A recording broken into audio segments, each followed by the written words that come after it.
Good day mga ka-etchos! Heto, minute ko muna siya dahil may kalokohan ako nabanggit dyan. Dahil nakita ko yung pabo na yan. Tuwang-tuwa si ka-etchos. Adada, ma'am! By the way, nandito po pala ako sa Badok, sa workplace ng aking pinsan, si Princess. Sikat mga yabon! Yeah! One. Ang dadutulugan.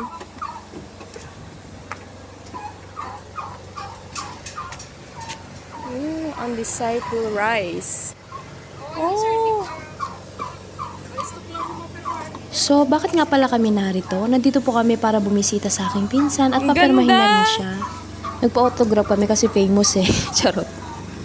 Actually, nung nakaraan pa niya kami tinatawag, iniimbitahan pumunta rito kasi napakaganda raw ng farm. Ito nga palang farm ay pag-aari ng Igama Colleges Foundation Incorporated. Nakaka-amaze, ang gaan sa loob kasi yung bubungad sa'yo yung mga napakagandang mga bulaklak. So, ayan, nandiyan pala ako sa daan. Wala na akong ibang ginawa dyan kundi mag-ikot-ikot, mag-video, mag-picture. Kasi, ang ganda talaga eh. Para kang nasa paradise. Na? Ito na. Ayun ni! Ayun nga, Ay, sa nakakita temples ng na lettuce deto, yung kasama ko, agaw pansin kasi. Ako hindi ko nakita kanina yan kasi mga flowers yung pinagtunan ko ng Oh, pansin. ang ganda. Ang ganda, guys. Guys, para ako nasa paraiso. Paraiso! Charot. Ano pa rito? Workplace ng aking pinsan.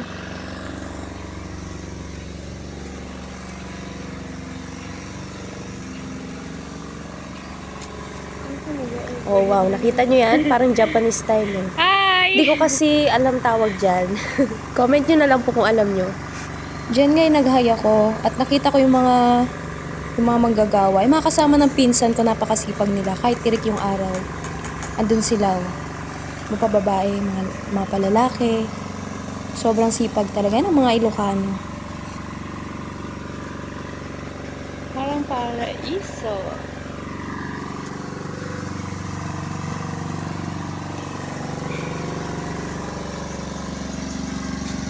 So, dyan po yung mga sinasabi kong lettuce. Diba? Ang ganda. Oh.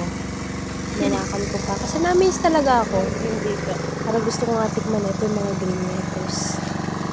Sarap naman magsalad. Tapos, kamatis. Diyan pala ako nag-photoshoot, guys. Sumakto pa may kamatis.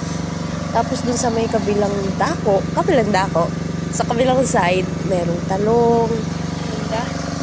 luya. Ewan ko lang din kung may bawang at saka sili. Talong at kamatis. Yung mga pangpakbet, siguro kompleto yan. Lagyan kamatis, no? Nagugulog na yung iba.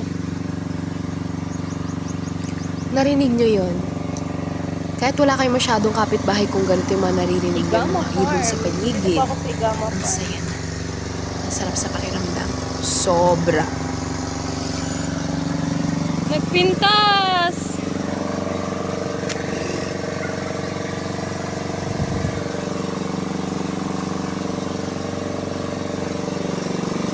Ag-picture ta? Picture na nga, ate. Sika nga ron. Kapay Uy, may alateris. Alateris na dito. Alang, kalang.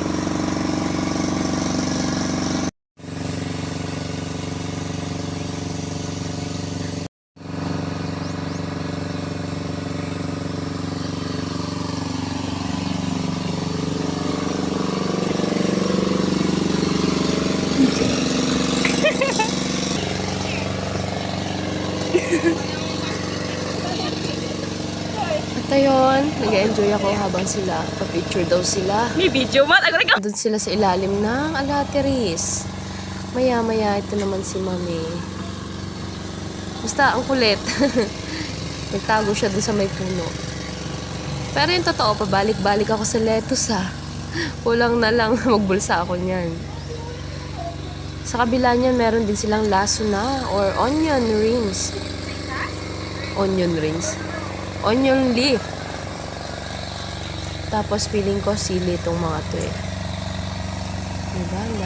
Ang dami sibuyas. Pero guys, hinay-hinay lang sa sibuyas ha. Papaluhain ka lang yan. Paluluhain ka lang. Grabe, ang sarap. Nakakagutom.